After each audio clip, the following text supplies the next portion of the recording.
आज के लेक्चर में हम लोग पढ़ेंगे, जो चैप्टर का नाम तो वही है जो पिछला लेक्चर था, प्रॉपर्टीज ऑफ मैग्नेटिक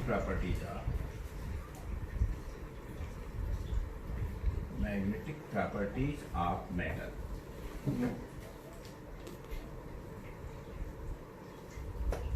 इसमें हमने फर्स्ट लेक्चर में ये बताया हुआ है डायामैग्नेटिक क्या होते हैं, पैरामैग्नेटिक क्या होते हैं। थोड़ा सा ब्रीफ में उसके बारे में डिस्कस करेंगे और फिर नेक्स्ट जो है फिर से आ जाएंगे। तो हम यहाँ ये पिछले टर्म में एक्सप्लेन किए हैं कि अगर कहीं भी जिस तरीके से हमने कहा था कि कोई मटेरियल है और यहाँ पर करंट कैरिंग इस तरह से कॉइल ले लें, solenoid behaves like a magnet.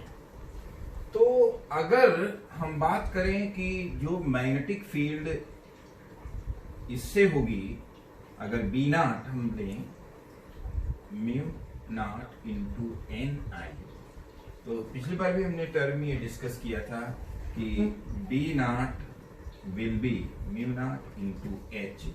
यहां पर हम जो एच बात कर रहे थे कि एच जो है वो है मैग्नेटाइजिंग फील्ड। क्या है? Magnetising field. जो हम एक्सटर्नल फील्ड लगाते हैं वो उस मैग्नेटिक फील्ड को ही हम लोग क्या कहेंगे, मैग्नेटिक फील्ड को ही क्या, बल्कि एन आई टर्म जो होगी इसको हम क्या कहेंगे, मैग्नेटाइजिंग फील्ड।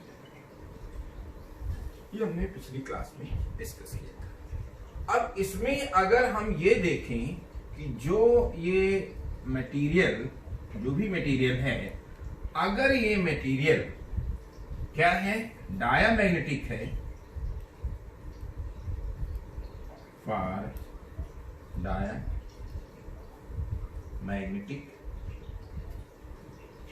मटेरियल, यहां पर जो B होगी वो लेस देन B नॉट। मतलब कि किसी भी डायामैग्नेटिक मटेरियल को अगर हम मैग्नेटिक फील्ड में रखें तो चूंकि इसमें नेट मैग्नेटिक डाइपोल मोमेंट क्या होता है, जीरो होता है। और net magnetic dipole moment zero होगा किसमें, डायामैग्नेटिक मटेरियल में। तो जिस समय हम किसी मैग्नेटिक फील्ड में रखते हैं तो इसमें जो मैग्नेटिक फील्ड इंड्यूस होती है वो अपोजिट डायरेक्शन में इंड्यूस होती है। इसमें जो है अपोजिट डायरेक्शन में इंड्यूस होती है। तो इस केस में डायामैग्नेटिक में जो मैग्नेटिक फील्ड होगी बी नॉट से लेस हो जाएगी। और यहां पर इसीलिए हम लोगों ने देखा था कि B अपान बी नॉट की वैल्यू 1 से के नियर बाई होती है। तो इसीलिए टर्म जो है हम रिलेटिव परमिटिविटी जो डिफाइन करते हैं वो हो जाएगा B अपान बी नॉट। तो फॉर डायामैग्नेटिक मटेरियल B जो है बी नॉट है, इसमें एक ग्राफ हम लेंगे और एक टर्म और इंट्रोड्यूस करेंगे। जो इनसाइड मैग्नेटिक फील्ड है, अगर यहां हम ग्राफ लें और इसमें हम ले रहे हैं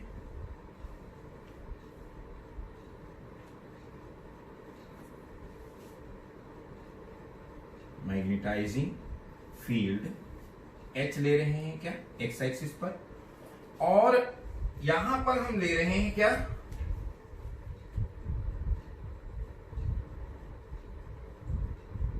मैग्नेटिक फील्ड।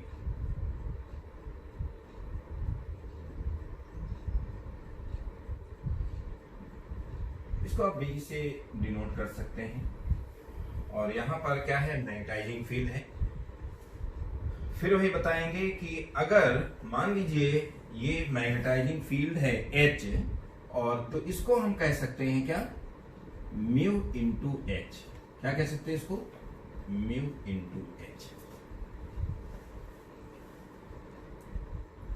यहां अगर हम फार मतलब इस तरह से, ये किसके लिए है, वैक्यूम के लिए,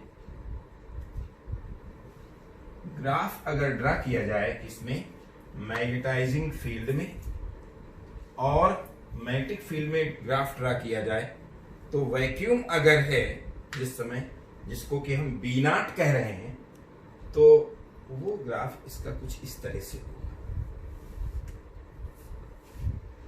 अगर हम बात करें कि डायामैग्नेटिक मटेरियल के सब्सटेंस के अंदर यहां चूंकि मैग्नेटिक फील्ड इंड्यूस होगी और वो अपोजिट डायरेक्शन में होगी, तो it will be less than B naught. Magnetic field जो आउटसाइड होगी, इनसाइड जो डायामैग्नेटिक मटेरियल होगी वो लेस होगी। इसमें ये टर्म ये देखें कि अगर इसमें ये जो टर्म की बात करें वैक्यूम तक, ये क्या होगा, म्यू, अगर म्यू नॉट इंटू क्या एच, ये जो पोर्शन है ये कंप्लीट पोर्शन क्या होगा, mu naught into H.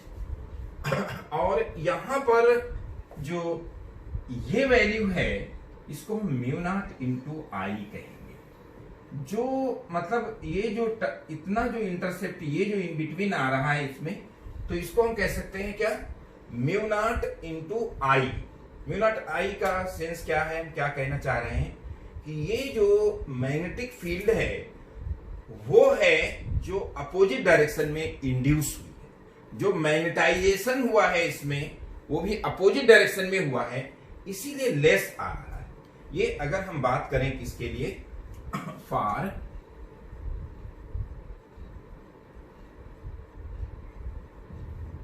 Diamagnetic material.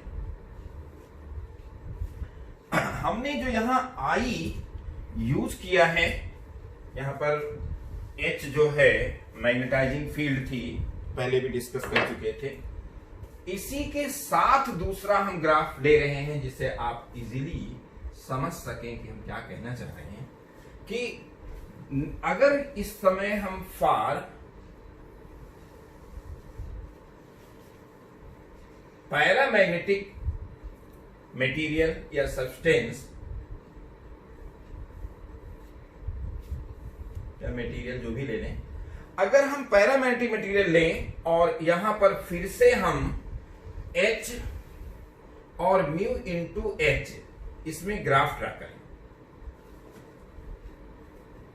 ये क्या है, B म्यू इंटू एच, और ये क्या है, मैग्नेटाइजिंग फील्ड है। जैसे वहां पर भी ये मैग्नेटाइजिंग फील्ड था, लिखना चाहें तो लिख भी सकते हैं क्या,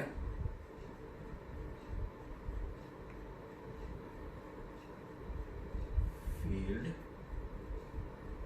और ये जो मैग्नेटिक फ्लक्स डेंसिटी जो भी कहते हैं अभी तक आप करते आए हैं। इसमें भी अगर हम वैक्यूम के लिए तो ग्राफ ये आएगा, और फॉर पैरा मैग्नेटिक, अगर पैरामैग्नेटिक सब्सटेंस में देखें तो यहां अगर हम देखें तो ये फिर से क्या है, म्यू नॉट इंटू एच, क्या ये म्यू नॉट इंटू एच है, और ये वैल्यू क्या है, म्यू नॉट इंटू आई है। क्या है, म्यू नॉट इंटू आई, ये जो पोर्शन है जिस, क्योंकि जब ये मटेरियल यहां पर जो है, अगर ये मटेरियल पैरामैग्नेटिक है तो इसमें जो मैग्नेटिक फील्ड इंड्यूस होगी वो along the direction of magnetic field होगी। तो इसमें क्या होगा, मैग्नेटिक फ्लक्स डेंसिटी इंक्रीज कर जाएगी, और जब ये इंक्रीज कर जाएगी तो ये इतना पोर्शन ये बढ़ जाएगा। इसको अगर चाहें तो आप भी जो मैग्नेटाइजिंग फील्ड है वो फ्री स्पेस के लिए है तो म्यू नॉट इंटू एच भी लिख सकते हैं। तो इसमें अगर हम ये टर्म डिफाइन करें, एक रिलेशन देखें कि रिलेशन बिटवीन, इसी में साथ साथ बताते हैं,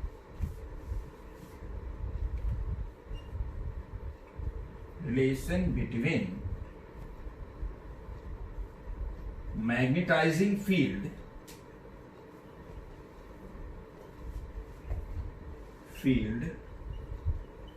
H and intensity of magnetization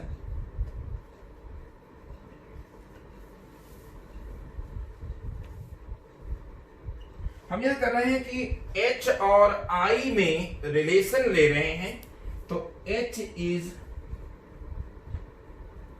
for some material, सभी के लिए नहीं होता है ये रिलेशन, क्योंकि कुछ मटेरियल्स के लिए, फॉर सम मटेरियल्स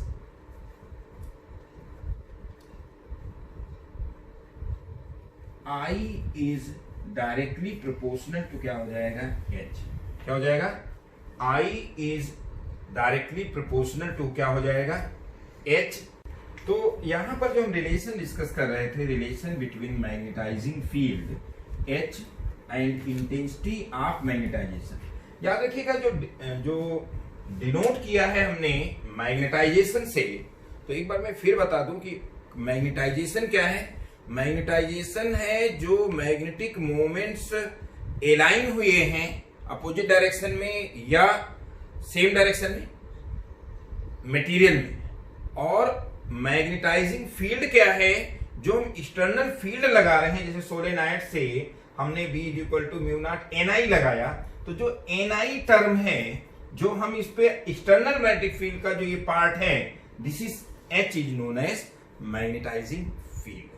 और वो जो मैग्नेट में जितना इंड्यूस हुई है मैग्नेटिक, मतलब मैग्नेटाइजिंग फील्ड, तो उसे हम कहेंगे क्या, इंटेंसिटी ऑफ मैग्नेटाइजेशन। यहां पर जो हमने रिलेशन लिया है, तो जितना मैग्नेटाइज हुआ है मटेरियल, वही उतना नहीं लिखा हुआ है, हमने वो भी लिखा हुआ है जो फील्ड हमने अप्लाई की और प्लस।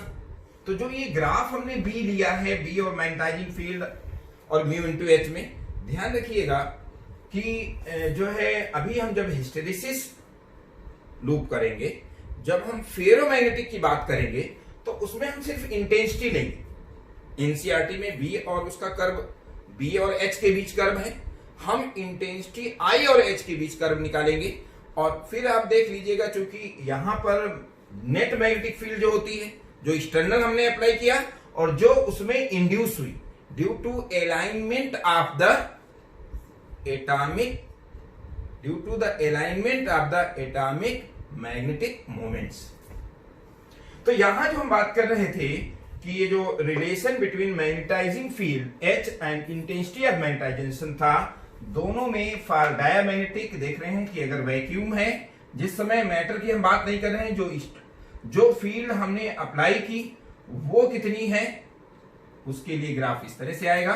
लेकिन जो कोर के अंदर जो मैग्नेटिक फील्ड है वो यहां कम होगी, क्यों, क्योंकि उसमें जो मैग्नेटाइजेशन है वो अपोजिट डायरेक्शन में हुआ है, तो इसलिए इसका इस तरह से ग्राफ आएगा। और लेकिन अगर हम बात करें फॉर पैरामैग्नेटिक, तो पैरामैग्नेटिक में ये वैक्यूम के लिए था, अगर वैक्यूम होता। लेकिन जिस समय हम बात कर रहे हैं कि कंप्लीट, उसमें ये this is the magnetising field की वजह से जो है ऑलरेडी, और this is the μ0I is the term magnetisation, intensity of magnetisation, कि उसमें due to magnetic atomic magnet जो डाइपोल्स हैं, जो एटॉमिक जो डाइपोल्स बने हुए हैं, एटॉमिक डाइपोल्स, उनसे जो मैग्नेटिक इंड्यूस हुई है वो है, दोनों टर्म है। तो यहां हम एक बात कर रहे हैं कि अगर हम इंटेंसिटी ऑफ मैग्नेटाइजेशन देखें कि जो मैग्नेटाइजेशन हो रहा है और जो मैग्नेटाइजिंग फील्ड हमने अप्लाई किया है एक्सटर्नल, जैसे इसमें करंट पास करें, जैसे ही आप करंट पास करोगे तो इसमें magnetic field inside the solenoid induce हो जाएगी। तो ये तो मैग्नेटिक फील्ड इंड्यूस नहीं हो जाएगी, यहां पर हम बात करें कि मैग्नेटिक फील्ड प्रोड्यूस हो जाएगी, डेवलप हो जाएगी, और जो इंड्यूस हो जाती है due to this magnetic field opposite direction में, वो है इंटेंसिटी ऑफ मैग्नेटाइजेशन। इन दोनों टर्म्स को बहुत ही अलग, स्लाइट डिफरेंस है, तो वो समझना बहुत जरूरी है। यहां हम बात करें तो आई जो है विल बी इक्वल टू, अगर प्रोपोर्शनलिटी की बात करें तो ये एक टर्म आती है एच, और इसको हम कहते हैं क्या, इस मैग्नेटिक, इसको क्या कहेंगे, मैग्नेटिक ससेप्टिबिलिटी, क्या कहेंगे इसे,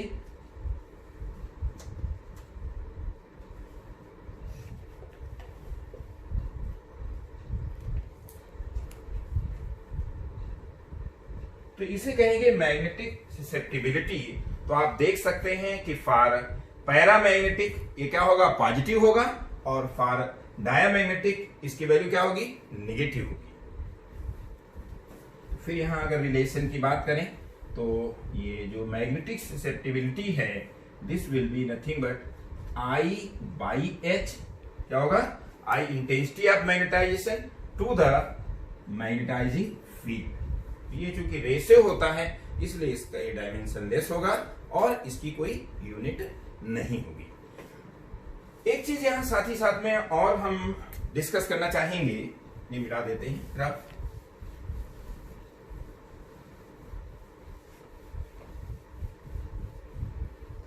पैरामैग्नेटिक मटेरियल के लिए थोड़ा और हम डिटेल में डिस्कस इसलिए कर रहे हैं क्योंकि पैरामैग्नेटिक मटेरियल का ही जो है स्टैंडर्ड फॉर्म होगा फेरोमैग्नेटिक, क्योंकि वहां पर भी मैग्नेटिक जो field in magnetic atomic dipole moments जो होते हैं वे अलाइन होंगे। हालांकि उस थोड़ा सा डोमेन थ्योरी होती है, ग्रुप में होती है। तो जैसे कोई इंडिविजुअल किसी पर्सन की बात हो तो वो पैरामैग्नेटिक की बात होगी, और फेरोमैग्नेटिक क्या होगा, तो जैसे इसमें 1 टाइम्स अगर बढ़ती है मैग्नेटाइज हो रही है तो वहां सेवरल 100 टाइम्स होगी या 1000 टाइम्स होगी, इतना फर्क रहेगा।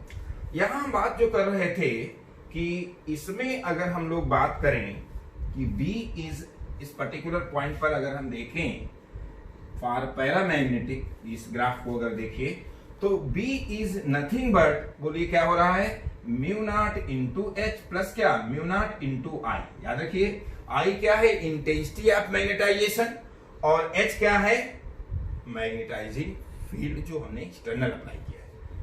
मैग्नेटाइजिंग फील्ड का कुछ पार्ट यूं कर लेते हैं, क्योंकि म्यू नॉट H में आ गए तो मैग्नेटाइजिंग फील्ड हो जाएगी। इसमें जो B है इसको हम क्या लिख सकते हैं, mu into H, and this is mu naught into H, और प्लस यहां पर जो म्यू नॉट I जो था तो म्यू नॉट इंटू क्या हो जाएगा, I, और I को अगर हम सब्स्टिट्यूट कर दें, I को अगर हम सब्स्टिट्यूट कर दें तो बोलो ये क्या, I को रिप्लेस कर सकते हैं क्या, H। तो अगर म्यू नॉट H से डिवाइड कर दें, dividing by mu naught into H, यहाँ क्या होगा, mu H upon mu naught into H, and this is mu naught into H upon mu naught into H, और plus mu naught H upon mu naught into H, ये cut जाएगा और यहाँ H cancel हो जाएगा। इसे कहते हैं क्या, relative permeability, mu upon mu not, और दिस विल बी 1 प्लस, इसको काई या चाई दो, उसमें CHAI, कुछ लोग काई भी पढ़ते हैं, अदरवाइज चाई इसको प्रोनाउंस कर सकते हैं। तो mu are will be 1 plus chi, ये वैल्यू हो जाएगी। ये एक फार्मूला डेवलप हो जा रहा है, हालांकि इस फार्मूले को हम लोगों ने पहले भी डिस्कस किया था कि म्यू आर माइनस 1 इज चाई। ये हम लोगों ने ससेप्टिबिलिटी स्टार्टिंग में फर्स्ट लेक्चर में भी इसको डिस्कस किया है, लेकिन यहां पर क्या किया है, हम लोगों ने प्रूव किया है। यहाँ पर हम लोगों ने क्या किया है, प्रूव किया है। अब बात हम करेंगे फेरोमैग्नेटिक मटेरियल्स की। ये थोड़ा सा इसमें डिस्कस करना जरूरी था। यहाँ पर एक तो ये रिलेशन मिल गया और प्लस जो है ये हो गया। एक चीज और मैं साथ साथ में डिस्कस कर दूं, या कहिए तो जो पहले हम हिस्ट्री से स्लूप डिस्कस करें, क्यूरीज लॉ मैं और डिस्कस करना चाह रहा था, है पहले क्यूरीज लॉ डिस्कस ही कर लेते हैं।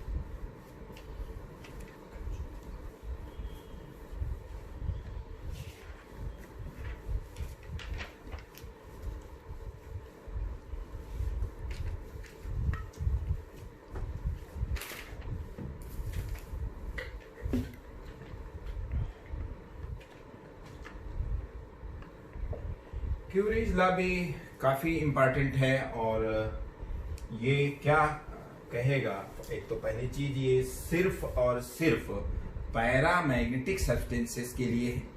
तो यहां पर लिखेंगे ये इस तरीके से कि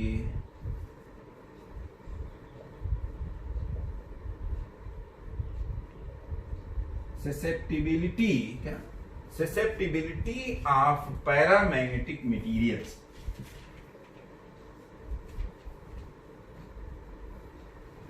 paramagnetic materials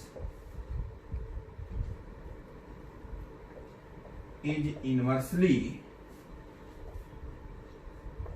proportional to the absolute temperature। क्या होगा कि मैग्नेटिक ससेप्टिबिलिटी जो है, यहां ससेप्टिबिलिटी के साथ साथ मैग्नेटिक ससेप्टिबिलिटी भी लिख सकते हैं क्या,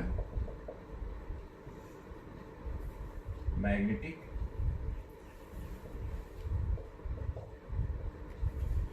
susceptibility of क्या paramagnetic materials is inversely proportional to absolute temperature। तो इस तरह से देखें, it is equal to C upon T, where T is क्या है absolute temperature, so T क्या है absolute temperature and C is nothing but Curie's constant।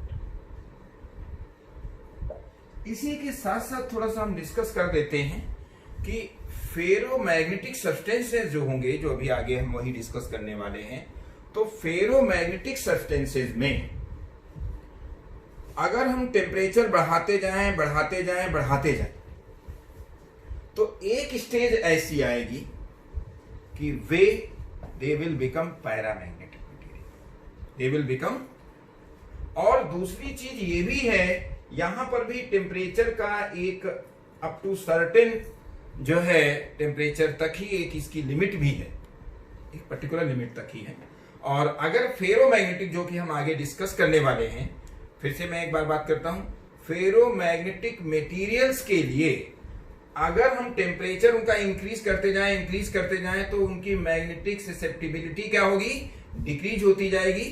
तो एक स्टेज, एक पर्टिकुलर टेम्परेचर ऐसा आएगा जिस पर वे पैरामैग्नेटिक सब्सटेंस की तरह बिहेव करने लगेंगे, मतलब ferromagnetic substances will behave like paramagnetic substances and beyond that temperature ये जो मैग्नेटिक ससेप्टिबिलिटी होगी उनके लिए फॉर्मूला आ जाएगा C upon T minus TC।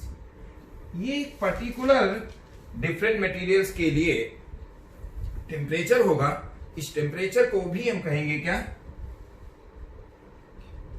Critical temperature. क्या कहेंगे, क्रिटिकल टेम्परेचर TC। तो ये एक पर्टिकुलर टेम्परेचर के बाद टेम्परेचर बढ़ाते रहेंगे तब जो है ferromagnetic will behave like paramagnetic substances, और उस स्टेज में जो मैग्नेटिक ससेप्टिबिलिटी है वो इनवर्सली प्रोपोर्शनल होगा difference of absolute temperature of the body and the critical temperature for that material. तो इसमें जो हम लोग बात कर रहे थे कि मैग्नेटिक ससेप्टिबिलिटी जो है, इस केस में जो है अगर एक पर्टिकुलर टेम्परेचर, और ये फेरोमैग्नेटिक के लिए है, लेकिन वो तब है जब वे पैरामैग्नेटिक की तरह बिहेव करने लगते हैं। तो इसमें अगर एग्जांपल्स देखें तो जो आयरन होता है, आयरन के लिए ये जो क्रिटिकल टेम्परेचर कहने TC, या इसको हम क्यूरीज टेम्परेचर भी कह सकते हैं, क्यूरीज पॉइंट कह सकते हैं। तो ये जो है एक for iron, for Fe iron, critical point TC is equal to 1043 kelvin. हम बताना चाह रहे थे कि कितना हाई टेम्परेचर होता है, इसलिए एक एग्जांपल डालना चाह रहे थे। नेक्स्ट हम बात करेंगे डायामैग्नेटिक, पैरामैग्नेटिक में मैग्नेटिक लाइंस का क्या होता है। थोड़ा सा एक मतलब कंपैरेटिव एक डिस्कशन कर रहे हैं कि डायामैग्नेटिक मटेरियल का कोर हो, इस तरीके से तो उस पर क्या इफेक्ट होगा, पैरामैग्नेटिक पे क्या फर्क पड़ेगा और फेरोमैग्नेटिक पर क्या फर्क पड़ेगा। तो यहां पर अगर हम ये देखें, किसी एक्सटर्नल मैग्नेटिक फील्ड में डायामैग्नेटिक सब्सटेंस है, फिर क्या है, पैरामैग्नेटिक है, और फिर क्या है, फेरोमैग्नेटिक, जो हम आगे अभी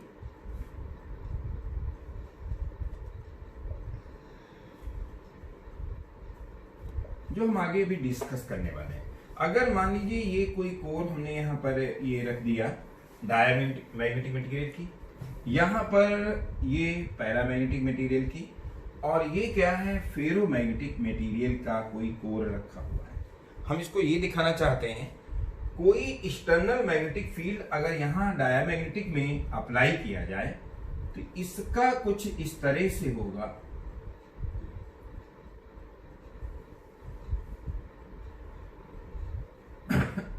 आप जानते हैं कि मैग्नेटिक फील्ड स्ट्रेंथ जो होती है वो number of magnetic lines per unit जो है एरिया होता है। तो अब यहाँ आप देख सकते हैं कि इस केस में पैरामैग्नेटिक सेम फील्ड अप्लाई की गई है, लेकिन पैरामैग्नेटिक सब्सटेंस में आउटसाइड द कोर आप देख रहे हैं नंबर ऑफ लाइंस ज्यादा हैं और इनसाइड क्या है, कम है। That is why magnetic field inside diamagnetic material क्या होगी, less than magnetic field outside, जो कि एक्सटर्नल अप्लाई किया गया है। यहां अगर हम बात करें तो इसमें क्या होगा कि कुछ ये मैग्नेटिक लाइंस को बाहर से भी ले आएंगे, कुछ मैग्नेटिक लाइंस को ये बाहर से, यहां पर क्या था वो रिपेल कर दिया था, यहां पर क्या है वो बाहर से और अंदर को खींच लिया है, किसमें, पैरामैग्नेटिक में। क्यों, क्योंकि इसमें जो एटॉमिक मैग्नेटिक डाइपोल्स होंगे वे क्या होंगे, एलाइन होंगे along the direction of magnetic field. यहां पर क्या था, अपोजिट था। फेरोमैग्नेटिक में बहुत ज्यादा होगा स्ट्रेंथ और उतना तो बनाना भी संभव नहीं है, ये बहुत डेंस होगी मैग्नेटिक फील्ड यहाँ पे।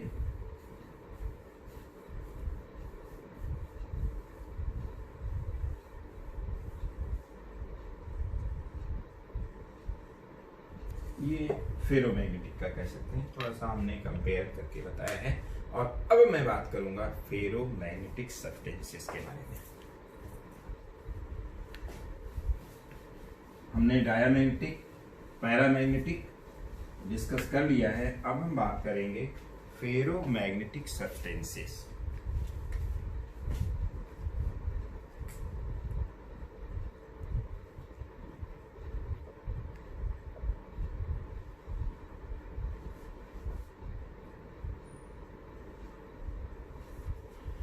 फेरोमैग्नेटिक सब्सटेंसेस में जो एटॉमिक डाइपोल्स होते हैं, क्या एटॉमिक डाइपोल्स होते हैं, वे एक ही डायरेक्शन में एलाइन हो जाते हैं।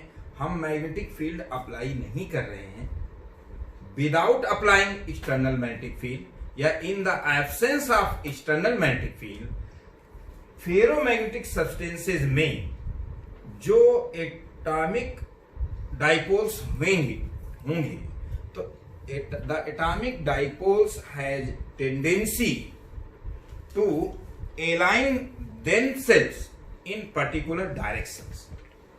इसको कुछ हम इस तरह से अगर कंपेयर करें कि गवर्नमेंट के पास अगर कोई इंडिविजुअल हम लोग एप्लीकेशंस लेके जा रहे हैं तो केस हो गया पैरामैग्नेटिक, और फिर क्या हुआ कि हम लोग ग्रुप्स में मतलब यूनाइट हो जा रहे हैं जिसका इफेक्ट बहुत ज्यादा हो जाए, तो कुछ अपना कोई सजेशन दे रहे हैं 10 लोग मिल करके, या पूरा एक ग्रुप मिल करके, और दूसरा ग्रुप है अलग है, तीसरा ग्रुप अलग है।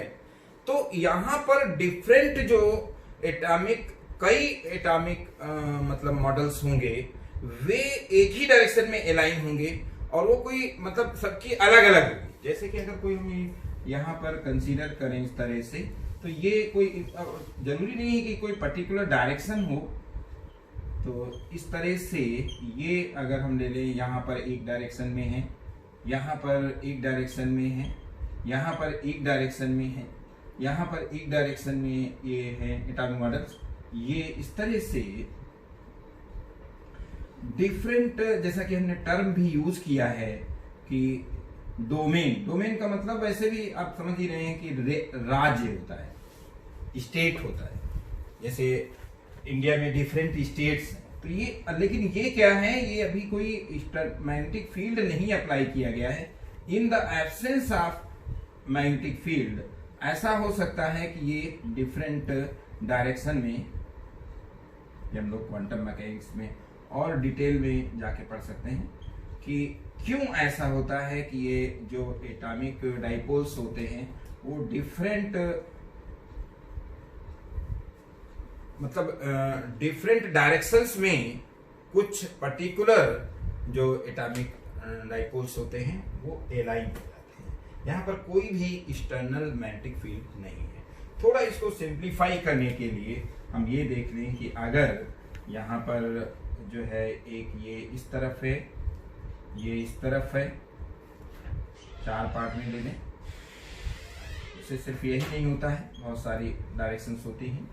अब इसमें ये कोई हमने मतलब कोर ले लिया और फेरोमैग्नेटिक सब्सटेंस की ले लिया, तो इसमें क्या होगा, जब एक्सटर्नल मैग्नेटिक फील्ड अप्लाई किया जाएगा, इसमें जिस तरीके से हमने एक दिखा दिया है, तो ऐसा नहीं है कि एक है, आप यूं समझ लीजिए कि 10⁻³ मीटर क्यूब वॉल्यूम में, 10⁻³ मीटर क्यूब वॉल्यूम में 10⁻20 एटम होंगे।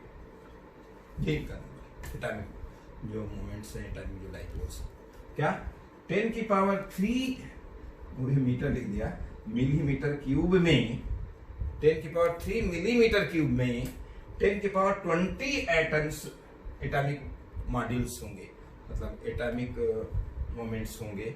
ये आप समझ लीजिए। यहां पर हम लोग बात करें कि अगर किसी एक्सटर्नल मैग्नेटिक फील्ड को हम जब अप्लाई कर देंगे, जैसे ही कोई एक्सटर्नल मैग्नेटिक फील्ड अप्लाई करेंगे, तो ये क्या होंगे, एक ही डायरेक्शन में एलाइन हो जाएंगे। और जब एक ही डायरेक्शन में एलाइन हो जाएंगे मैग्नेटिक फील्ड की डायरेक्शन में सारा, ये हमने जो दिखाया है एक डोमेन दिखाया है, एक पर्टिकुलर एटम नहीं है। जैसा कि मैंने बताया कि एटम्स की अगर बात करें तो 10⁻³ मिलीमीटर क्यूब में 10⁻20 एटॉमिक जो है मोमेंट्स होंगे। तो इस तरह से आप देख सकते हैं कि कोई भी फेरोमैग्नेटिक सब्सटेंस है, तो इफ फेरोमैग्नेटिक सब्सटेंस क्या होंगे कि फेरोमैग्नेटिक सब्सटेंस में रोल एटॉमिक मॉडल का, उसका मॉडल का नहीं रह जाएगा, किसका रहेगा, सीधा सीधा डोमेन का आ जाएगा। एटॉमिक जो वहां पर क्या होते थे, एटॉमिक मैग्नेटिक मूवमेंट्स होते थे, वे नहीं होंगे, डोमेन का रोल आ जाएगा। तो इसीलिए कि आप ये समझ लीजिए सेवरल 100 टाइम्स या 1000 टाइम्स जो मैग्नेटिक फील्ड इंड्यूस होती है वो ज्यादा होती है। फेरोमैग्नेटिक मटेरियल में क्या है, पैरामैग्नेटिक में हम जब एक्सटर्नल कोई मैग्नेटिक फील्ड आते हैं तो बहुत ही स्लाइट मैग्नेटाइजेशन होता है, जबकि यहां पर क्या है कि कोई बहुत वीक मैग्नेटिक फील्ड, बहुत स्मॉल मैग्नेटिक फील्ड में अगर एक्सपोज कर दिए जाएं फेरोमैग्नेटिक सब्सटेंसेस, तो इसमें जो है मैग्नेटाइजेशन जो होगा वो उसकी स्ट्रेंथ बहुत ज्यादा होगी, 1000 time larger than the paramagnetic. और बाकी की प्रॉपर्टीज वही रहेंगी। कोई भी फेरोमैग्नेटिक मटेरियल अगर एक्सपोज किया जा रहा है किसी एक्सटर्नल मैग्नेटिक फील्ड में, तो यहां पर भी जो मैग्नेटिक मोमेंट्स होंगे they will align along the direction of magnetic field, they will align along the direction of magnetic field। तो अगर कुछ एग्जांपल्स की बात कर लें,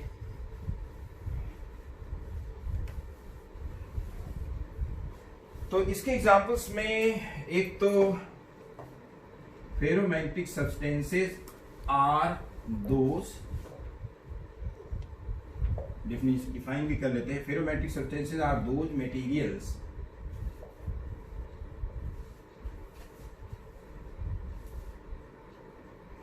which in which a very large magnetic field is induced when exposed to an external magnetic field.